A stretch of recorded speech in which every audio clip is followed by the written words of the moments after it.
lately my scalp has been itching really badly, so I decided to do a scalp cleanse kind of treatment.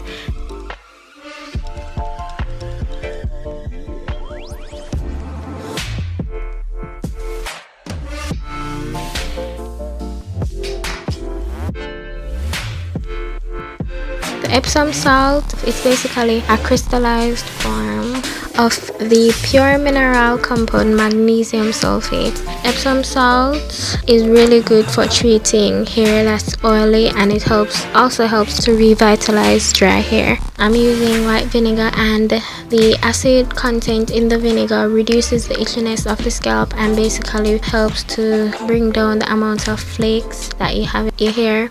It also helps to remove the dead skin cells from the scalp that helps to cause dandruff and the itchiness and all that. It kills any bacteria and any fungus that you might have in your scalp. I'll list the other benefits of the white vinegar or vinegar overall in the description box, so please make sure that you check that. I added peppermint oil to my hair. There is a powerful antiseptic in the peppermint oil, and it helps to remove dandruff and any lice that you might have in your hair. Afterwards, you basically just shake everything up together, and then that's it. It's basically ready.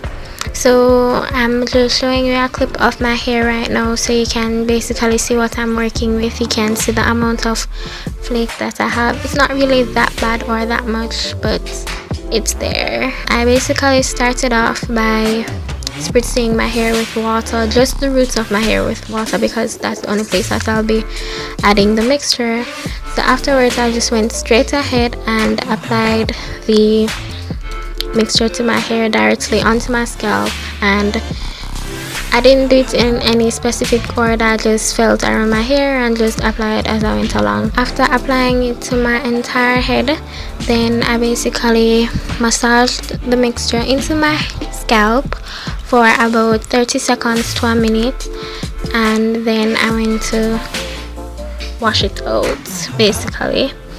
And the mixture that I made is basically for one shampooing, and it's recommended that you shampoo your hair twice with this mixture. The first shampooing removes a lot of the dead skin cells and oils from the scalp, and then the second shampooing lets the magnesium sulfate in the Epsom salt penetrates the scalp, leaving it cleaner and fresher than if it was only done once. So immediately after washing out my hair both times, this is what my scalp looks like. It looks much cleaner to me. I don't know if you can really tell the difference, but I definitely could. I basically showed you again a few days after, just so you can really see the difference, that there's little to no flakes. So you can see that it really worked for me. So you guys can definitely try it and let me know in the comments if it works for you. I hope you guys enjoyed this video and it was informative. For any added information, I'll list it in the description box, so please make sure that you check that.